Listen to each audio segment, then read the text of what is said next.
Good morning. First, I want to offer a disclaimer, or maybe I should say it's a claimer. My claim is that this sermon was written without the use of ChatGPT or other forms of artificial intelligence. Whether it shows any other characteristics of intelligence, I'll let you decide later, but all I can promise is that any hallucinations in it are purely my own. Next, I owe you an explanation of the title, which I understand some people found puzzling. Start complaining, details to follow? What does that mean? Does that mean he's going to send more information about the topic later? Well, no, that's actually the title of the sermon. The title was My Twist on an Old Joke. Old jokes are the only kind of jokes I know. How old is it? It's a telegram joke. That's how old it is. But I promise it works equally well if we adapt it for an era of text messages. So the joke, when updated for texting, goes, what is the quintessential Jewish text message? The quintessential Jewish text message is, start worrying, details to follow. That, needless to say, is the distillation of 3 or so millennia, maybe 5 millennia, of experience. And the key to the original joke is, of course, that there are so many possible reasons for a Jewish person to worry that it doesn't matter which one or ones you start with. Just start worrying. You'll hit one of them. So I decided to revise the punchline for our own era, a time when we were all in danger of becoming lopsided because of all the chips we are carrying on our shoulder. There are so many issues to complain about that one can start anywhere, whether with microaggressions or large-scale violations of decency, logic, law, common sense, or humanity. My revision expresses my sense of what we used to call the zeitgeist. Remember that term, anybody? The spirit of the age we live in. How do you describe it, zeitgeist? Well, in 1947, in the aftermath of the Second World War, the Holocaust, under the threatening shadows of the atomic bomb, and the Cold War persisting among 3 nuclear powers, the Anglo-American poet W.H. Auden published a book-length poem about the malaise of the time. He titled his work, The Age of Anxiety. It was not a universally admired poem, but it did win the Pulitzer Prize for Poetry. And 2 years later, Leonard Bernstein made the text the basis for his Second Symphony, subtitled The Age of Anxiety, which also became the score for a ballet of the same name by Jerome Robbins, the great choreographer, which was danced by the New York City Ballet, The Age of Anxiety. Those of us old enough to have lived through that era may recall how apt Auden's phrase was. We were anxious. We were anxious about the Reds, the communists, that is, in Europe and Asia and in our schools and neighborhoods, or we were anxious about being called Reds, especially by the House Un-American Activities Committee or the tabloid press. We were anxious about the atomic bomb and the atomic bomb drills in our schools, or we were anxious about the explosive dangers of suppressed sexualities, or we were anxious about underground and above ground shifts in what had been social and racial assumptions on which the society was built. Those of us old enough to have experienced everything else since then might posit the question, what age is not an age of anxiety? Yet, in a way, we might also grant that in time, the dominant motif of anxiety yielded to something else that came after that, a cultural realignment that eventually morphed into the shorter-lived, but nonetheless memorable region of the fifth dimension and the age of Aquarius. That should be a musical cue, by the way. Of course, I say it was memorable, though one could also argue that if you really experienced the age of Aquarius, you were too high to remember the age of Aquarius. What followed that one may be hard to characterize, but I think what we are experiencing now could reasonably be called the age of resentment. We are living in the age of resentment. Now, I'm not thinking about the people who are always looking, to paraphrase Monty Python, on the dark side of life.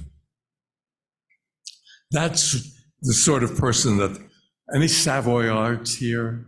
Any Gilbert and Sullivan fans? A couple of people hesitantly raised their hands. You might remember from Gilbert and Sullivan's Princess Ida, King Gama singing, "Oh, don't the days seem lank and long when all goes right and nothing goes wrong? And isn't your life extremely flat with nothing whatever to grumble at?" This is what philosophers and physicians in the Middle Ages and the Renaissance called a choleric personality. Crabby people we shall always have with us. But I'm not thinking just about crabby people. I'm thinking about the ones who fill social media and newspapers and journals and magazines, complaining about some new event or public statement, and darken the subject lines of my emails and your emails every single day with proclamations such as, "We are livid," capital letters, all capital letters. "This is awful," capital letters again. And the always attention-getting, "Andrew, I am outraged." Those are all from one day, by the way. And this morning, "We are shaking. No, no, no." I haven't opened that one yet and probably won't. But the thing is, about what? It could be anything. It seems that in our time, indignation is the gift that keeps on giving. Every moment of every day, there is something else to be riled up about. Our lives are never at a loss for things to grumble at, to quote Gilbert and Sullivan again. And if there are grammarians among you, you might be grumbling already about Gilbert using a preposition to end the sentence with.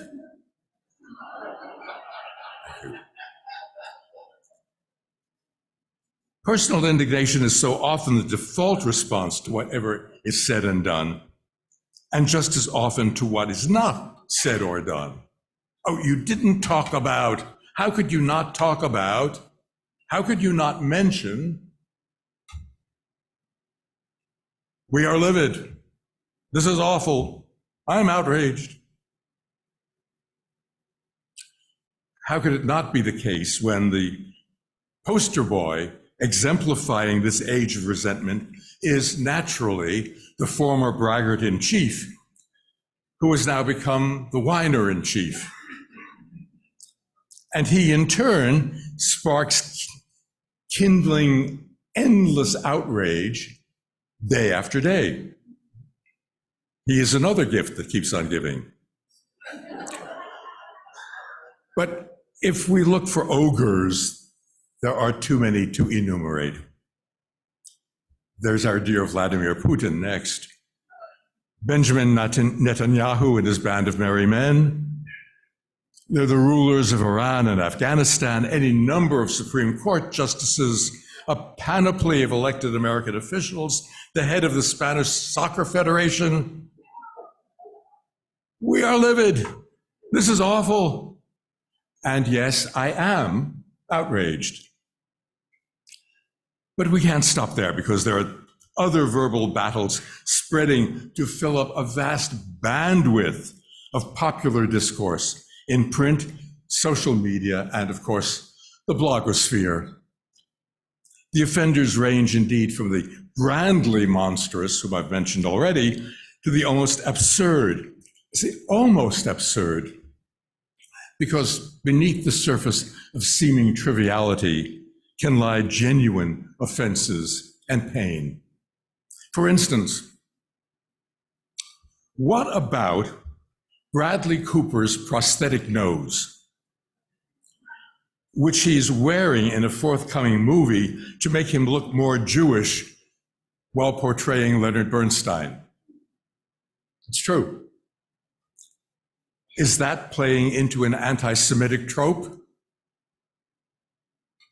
One can be livid. One can think it's awful. One can be outraged. Does Helen Mirren's part Russian ancestry make it okay for her to play Golda Meir in another biopic? Or is that another bit of cultural appropriation? And why didn't they cast Jewish actors anyway? Which ethnicities and sexualities, and here's why I say it's seeming trivialities, which ethnicities and sexualities get to claim dibs on their own portrayals? Or isn't that what acting is about? Does the movie Barbie, anybody see Barbie? Okay. Does the movie Barbie cop out by defaulting to stereotypically binary gender roles?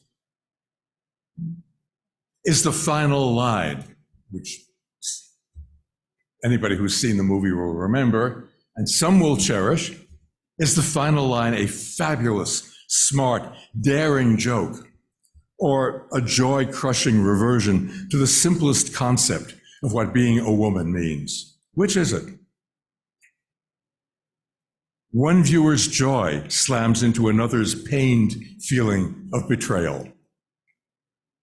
Both topics, I've cherry-picked those two out of a few I've noticed, spurred a series of articles and postings basically saying, I am outraged.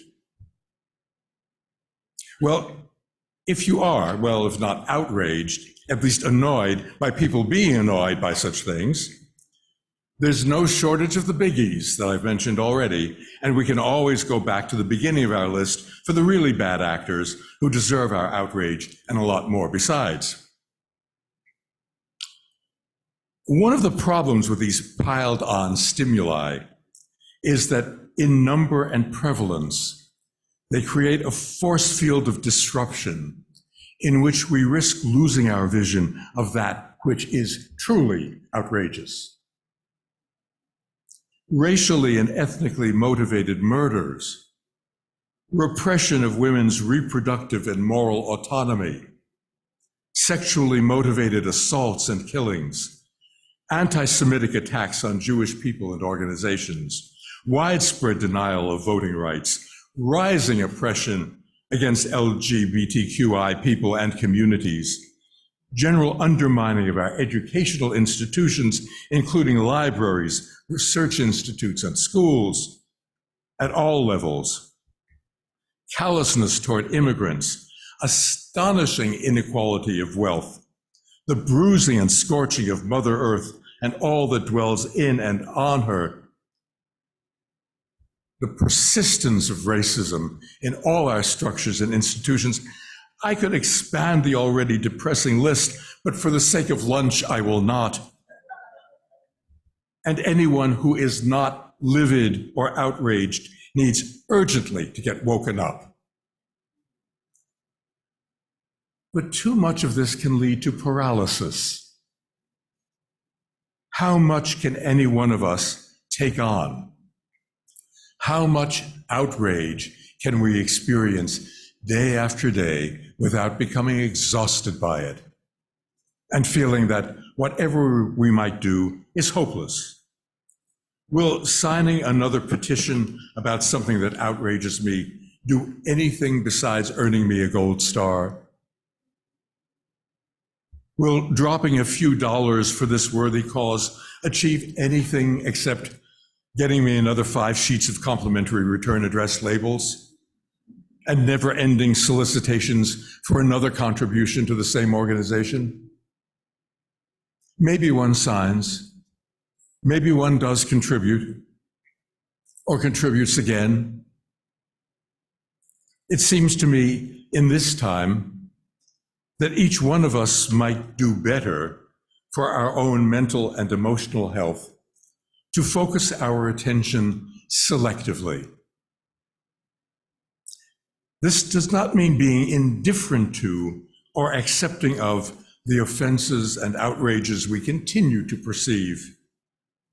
At the highest level of perception, it means recognizing their interconnectedness and intersectionality, along with the interconnectedness and intersectionality of the remedies that we seek. It means perceiving, exposing, and acting on the root and the trunk, not just the leaves and the branches. At a profound level, we might achieve this.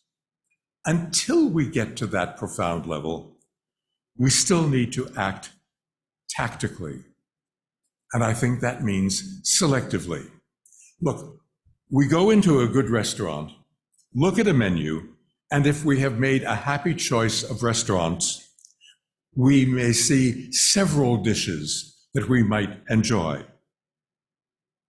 But we can't order them all. We have to choose.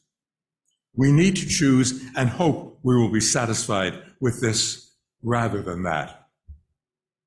We go into a great museum, knowing that scores or hundreds of wonderful works could command our attention, if only we could spend all of our days and nights in the museum for a year at least. But since we cannot, we need to choose where to focus our attention.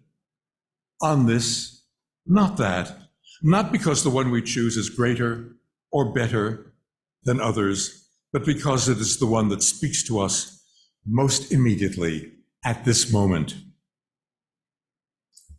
So it might be with the causes that call out to us, demanding not just our outrage and indignation. Those are cheap enough, except for the cost to our emotional and psychic lives, which can be draining. But they also demand our active commitment. People who care and are devoted to the betterment of the world want always to say, this and this as well, and also this must be done. Oh, and this too. And how can we stop there because we also need to do this? And you were right. You were right to think that. And we are right to think that. But it is also healthy and useful to say, of all those things that must be done and undone, here is the one. Here are the ones, the one or two or three that I can address with my energies, with my commitment, with my resources at this moment. Months from now, perhaps something different, but for now, here is where I raise my voice. Here is where I must take my stand. And all honor to those who at this moment choose something else for which they have the resources, and I that. So what I propose is transforming complaints into action and resentment into restoration. What Jewish tradition calls tikkun olam, the repair of the world. Maybe, like the art conservatory, your superpower now motivates you to work with patient concentration and devotion on one special task. It might seem small to somebody else. but it might be lasting. It might be significant. It might repair something precious. Maybe your skills and interests direct you to a larger project involving some part of the social infrastructure. Undertake that. Do that. Understanding that such a big job means that you're not going to be able to do something else. But what you are doing is what calls to you. What you are doing is what you, not somebody else, but you, needs to do in the here and now. There is a lot to do. So let me end with the wisdom of a great Jewish sage from about 1900 years ago, Rabbi Tarfon, who taught, "The day is short and the work is plentiful, and the workers are lazy, and the reward is great, and the master is demanding. It is not your responsibility to complete the task, but you cannot refrain from it." We'd best get started. Thank you.